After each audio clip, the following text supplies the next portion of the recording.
Hello everyone, आप देख रहे हैं चैनल अमीन इन्फो। आज की इस वीडियो में दोस्तों हम बात करने वाले हैं DU-JED एडमिशन गाइडलाइंस 2021 के बारे में। तो DU-JED के अंदर जैसे कि आपको मालूम है BBA, BMS और BBE 3 कोर्सेज़ आते हैं।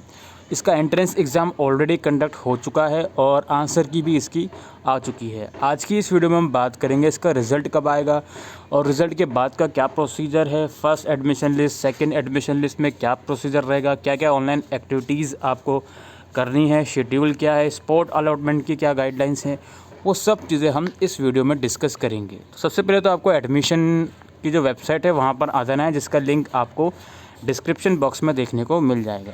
तो सबसे पहले यहाँ पर आप देखोगे ऊपर ही इंपॉर्टेंट नोटिस के सेक्शन में JED बेस्ट एडमिशन का लिंक है। इस लिंक पर हम क्लिक करेंगे तो सारी इन्फॉर्मेशन आपको इसमें देखने को मिलेंगी। तो सबसे पहले वाला जो PDF है वो है बेस्ट फॉर परसेंटेज का। 2 फाइल यहाँ पर अलग अलग दी गई हैं ताकि स्टूडेंट्स को अपना रोल नंबर ढूंढने में आसानी हो, अपना नाम ढूंढने में आसानी हो। इसमें बेसिकली फॉर्म नंबर लिखा हुआ है और आपके बेस्ट फॉर के मार्क्स लिखे हुए हैं। जो आपने मार्क्स अपने एप्लीकेशन फॉर्म में एंटर किए थे उसके बेसिस पर आपके बेस्ट फॉर कितने बन रहे हैं वो यहाँ पे लिखे हुए हैं। अगर आपके नाम के आगे NE लिखा हुआ है तो इसका मतलब है कि आप एलिजिबल नहीं हो या फिर आपने कुछ मिस्टेक करी है फॉर्म फिल करते वक्त।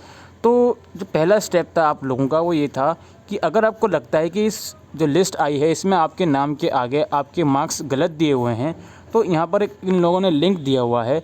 इस लिंक पर जाकर आप ऑब्जेक्शन उठा सकते हैं और ये टाइम 22 अक्टूबर फ्राइडे को 12 बजे तक का था। ठीक है जी, पहला स्टेप तो आपका ये था। अच्छा जी, अब इसके अलावा हम बात करते हैं गाइडलाइंस की। गाइडलाइंस से बात करने से पहले हम थोड़ा बहुत शेड्यूल इसका देख लेते हैं। देखो जी, display of applicable best for marks of candidates and option to them to raise concern आपका ये 20 अक्टूबर से लेके 23 अक्टूबर 10 बजे तक। ठीक है जी, 10 बजे तक रात तक, 20 अक्टूबर से लेके 23 अक्टूबर 10 बजे तक रात तक आपके बेस्ट फॉर के मार्क्स शो होंगे। ठीक है जी, एंड उसमें अगर आपको कोई ऑब्जेक्शन उठाना है तो वो आप 23 अक्टूबर रात 10 बजे तक कर सकते हो। जो मैंने आपको लिस्ट दिखाई थी उसमें 22 अक्टूबर की डेट थी, लेकिन अब ये अपडेट होकर 23 अक्टूबर रात 10 बजे तक हो गया है। ठीक है जी, तो पहला स्टेप ये है कि आप अपने बेस्ट फॉर के मार्क्स चेक करिए। अगर आपको लगता है कि उसमें कुछ गलती है तो आप ऑब्जेक्शन उठा सकते हो, वहाँ पर एक लिंक है, उस फॉर्म को भर के। फिर आपका रैंक आएगा। रैंक आपका कब आएगा? 25 अक्टूबर को, यानी कि 25 अक्टूबर को DU-JED का रिज़ल्ट आप बोल सकते हो 25 अक्टूबर को आएगा। इसके बाद रिज़ल्ट आने के बाद applicants given the opportunity to change the college program preference submitted at the time of registration, यानी कि रजिस्ट्रेशन के टाइम पर जो आपने अपने कोर्सेज और कॉलेजेस का प्रेफरेंस दिया था उसमें अगर आपको कोई चेंज करना है तो वो आप कर सकते हो 26 अक्टूबर सुबह 10 बजे से लेकर 27 अक्टूबर सुबह 10 बजे तक। एक दिन का आपको टाइम मिलेगा अगर आपको अपने कॉलेज के प्रेफरेंस में चेंज करना है तो। ठीक है जी, इसके बाद आपकी आएगी पहली अलॉटमेंट लिस्ट जो कि 30 अक्टूबर सैटरडे को आएगी। पहली अलॉटमेंट लिस्ट में जिन जिन बच्चों को एडमिशन अलॉट होगा, सीट अलॉट होगी, वो 31 अक्टूबर सुबह 10 बजे से लेकर 1 नवंबर रात के 12 बजे तक उस कॉलेज में अप्लाई कर सकते हैं। ठीक है जी, और कॉलेज की रिस्पॉन्सिबिलिटी होगी एडमिशन कंफर्म करने की, वो 2 नवंबर तक होगी। तो एडमिशन कंफर्म करने के बाद जो आपको फ़ीस पेमेंट करनी होगी फर्स्ट अलॉटमेंट लिस्ट की, वो 3 नवंबर 2021 तक करनी होगी। इसी की तरह पे आपकी सेकंड अलॉटमेंट लिस्ट 6 नवंबर को आएगी। फिर 7 नवंबर सुबह 10 बजे से लेकर 8 नवंबर रात 12 बजे तक आप अप्लाई कर दोगे इन केस आपको सीट अलॉट होती है। और फिर आप अपना जो कॉलेज है वो अप्रूव करेगा आपका 9 नवंबर तक और आप पेमेंट कर सकते हो 10 नवंबर तक। इसी तरह से आपका यहाँ पर थर्ड अलॉटमेंट लिस्ट का शेड्यूल लिखा हुआ है और स्पॉट राउंड का यहाँ पे शेड्यूल लिखा हुआ है। तो ये शेड्यूल आपने पढ़ लिया। अब मोस्ट इंपॉर्टेंट जो है वो है गाइडलाइंस, कि एक्चुअल में क्या गाइडलाइंस है, एक्चुअल में आपको क्या क्या एक्टिविटी करनी है। तो ये जो गाइडलाइंस वाला PDF है ये भी हम ओपन कर लेते हैं। 2 पेजेस की गाइडलाइंस है, कुछ इसमें ऐसे कोई चीज़ नहीं है जिसको समझने में आपको परेशानी हो। तो गाइडलाइंस में क्या क्या लिखा हुआ है कि पहले तो आपको एंट्रेंस टेस्ट में अपियर होना है जो कि NTA कंडक्ट करवाएगा एज़ पर डुएट शेड्यूल, जो कि अब अपियर हो गए हैं।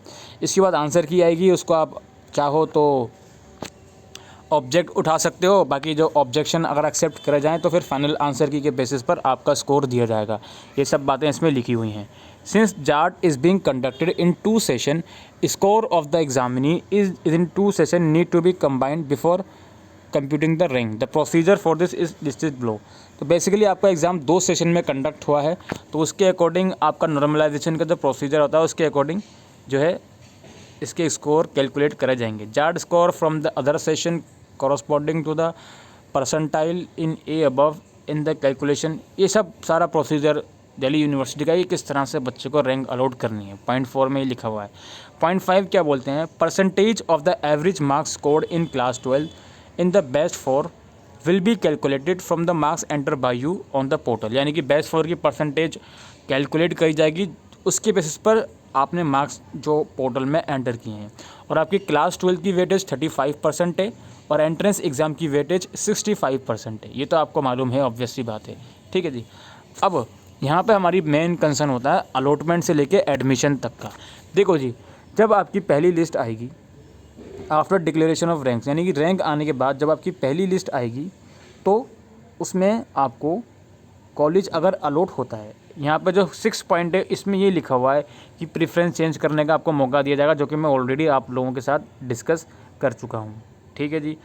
ये बोल रहे हैं कि 7 पॉइंट में जब आपकी पहली अलॉटमेंट लिस्ट आएगी तो अगर उस लिस्ट में आपको कोई कॉलेज अलॉट होता है तो आपके डैशबोर्ड में भी वो शो हो जाएगा और वेबसाइट पर भी एडमिशन लिस्ट आ जाएगी। तो अगर आपको कॉलेज अलॉट होता है तो आप उसमें डैशबोर्ड में आपके अप्लाई नाउ का एक ऑप्शन आएगा, उस पर आप क्लिक कर दोगे।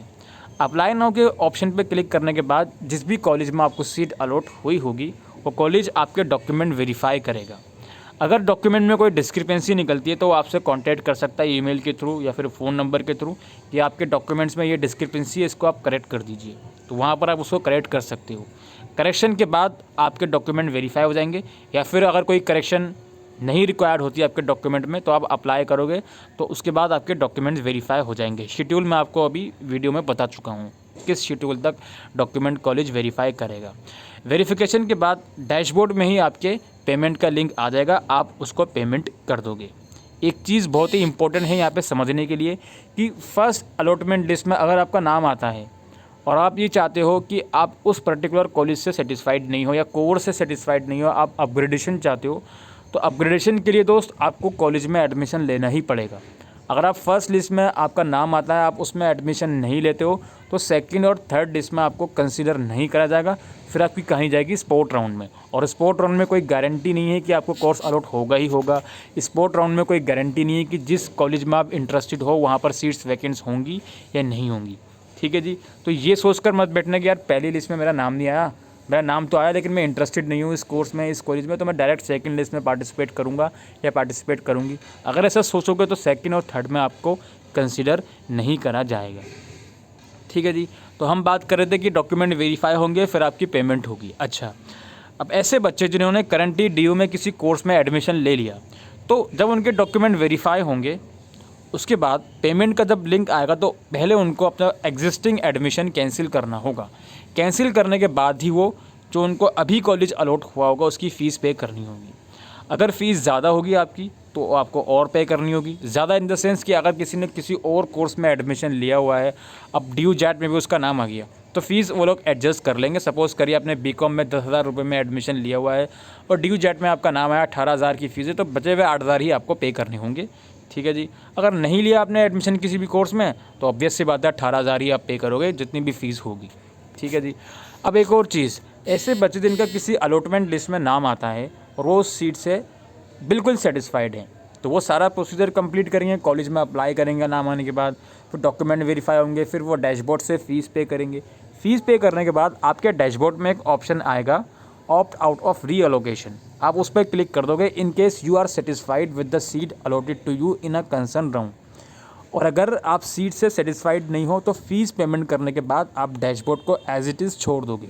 फिर जब नेक्स्ट लिस्ट आएगी तो नेक्स्ट लिस्ट में या तो हो सकता है आपको हायर प्रेफरेंस का कॉलेज या कोर्स अलॉट हो जाए या फिर सेम कोर्स ही रहेगा। अगर नेक्स्ट लिस्ट में आपको हायर प्रेफरेंस का कोर्स या कॉलेज अलॉट होता है तो आपका फर्स्ट लिस्ट वाला एडमिशन ऑटोमेटिकली कैंसिल कर दिया जाएगा और अगर बैलेंस फ़ीस कोई पे करनी होगी तो आप पे कर दीजिएगा। अदरवाइज़ जिस हायर प्रेफरेंस का कोर्स या कॉलेज आपको अलॉट हुआ है अगर उसकी फ़ीस कम होगी तो बचा हुआ बैलेंस आपका एडमिशन प्रोसीजर ख़त्म होने के बाद रिफ़ंड कर दिया जाएगा। ठीक है जी। तो यही सब कुछ प्रोसीजर है DU JAT का जो मैं आपको बिल्कुल सरल भाषा में समझा चुका हूँ। यहाँ पर कुछ चीज़ें ध्यान रखने की ये हैं कि अगर फर्स्ट राउंड में आपका नाम आता है, आप उस कॉलेज से सेटिस्फाइड नहीं हो, तो सेकंड लिस्ट में पार्टिसिपेट करने के लिए आपको फर्स्ट राउंड में एडमिशन लेना पड़ेगा, फ़ीस पे करनी पड़ेगी और फ़ीस पे करने के बाद ऑप्ट आउट ऑफ रीअलोकेशन वाला ऑप्शन नहीं चूज़ करिएगा। ठीक है जी। और जो बच्चे अपनी सीट से सेटिस्फाइड रहेंगे, अगर आप उनका नाम फर्स्ट लिस्ट में आया, सेकंड लिस्ट में आया है, अपनी सीट से सेटिस्फाइड हो गए हैं, तो फ़ीस पेमेंट करने के बाद ऑप्ट आउट ऑफ रीअलोकेशन वाला ऑप्शन आप लोग चूज़ कर लीजिएगा। ठीक है।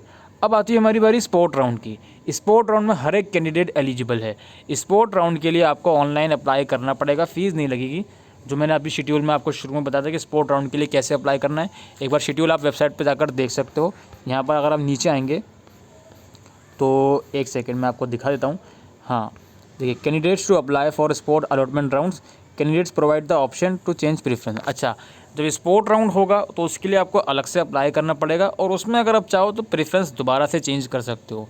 तो ये 18 नवंबर से 19 नवंबर तक ये कहानी चलेगी। जो स्पोर्ट राउंड में इंटरेस्टेड होंगे उनको अप्लाई करने के लिए। तो स्पोर्ट राउंड में कौन कौन एलिजिबल है? अगर आप अपना कोर्स कॉलेज चेंज करना चाहते हो, आपने ऑलरेडी शुरू की 3 लिस्ट में एडमिशन ले लिया है, अगर आप चेंज करना चाहते हो तो स्पोर्ट राउंड में आप आ सकते हो, कोई दिक्कत नहीं है। आपकी शुरू की 3 लिस्ट में एडमिशन हो रहा था लेकिन आपने नहीं लिया, स्पोर्ट राउंड में आ सकते हो, कोई दिक्कत नहीं है। आपकी शुरू की 3 लिस्ट में आपने एडमिशन लेने के बाद कैंसिल कर दिया, स्पोर्ट राउंड में आ सकते हो, कोई दिक्कत नहीं है। आपकी शुरू की 3 लिस्ट में से किसी भी लिस्ट में आपका नाम नहीं आया, स्पोर्ट राउंड में आ सकते हो, कोई दिक्कत नहीं है। ठीक है जी। This include those who have taken admission and desire to change of college and programme, those who fail to take admission, those who cancel admission by mistake and those who have never been offered admission. तो ये सारी categories, मतलब सभी लोग eligible होंगे sport round के लिए। ठीक है जी। तो बस यही सब था दोस्तों, ये DU JET की गाइडलाइंस। नीचे एक फ्लो चार्ट दिया हुआ है, ये चाहो तो आप पढ़ सकते हो। ठीक है, नीचे से कटा हुआ भी है, ठीक से दिखा भी नहीं है इन लोगों ने। तो यही कुछ गाइडलाइंस थी दोस्तों, DU JET एडमिशन शेड्यूल और गाइडलाइंस। आई होप ये वीडियो आपको यूज़फुल लगी हो, तो वीडियो को शेयर करिएगा। Thank you.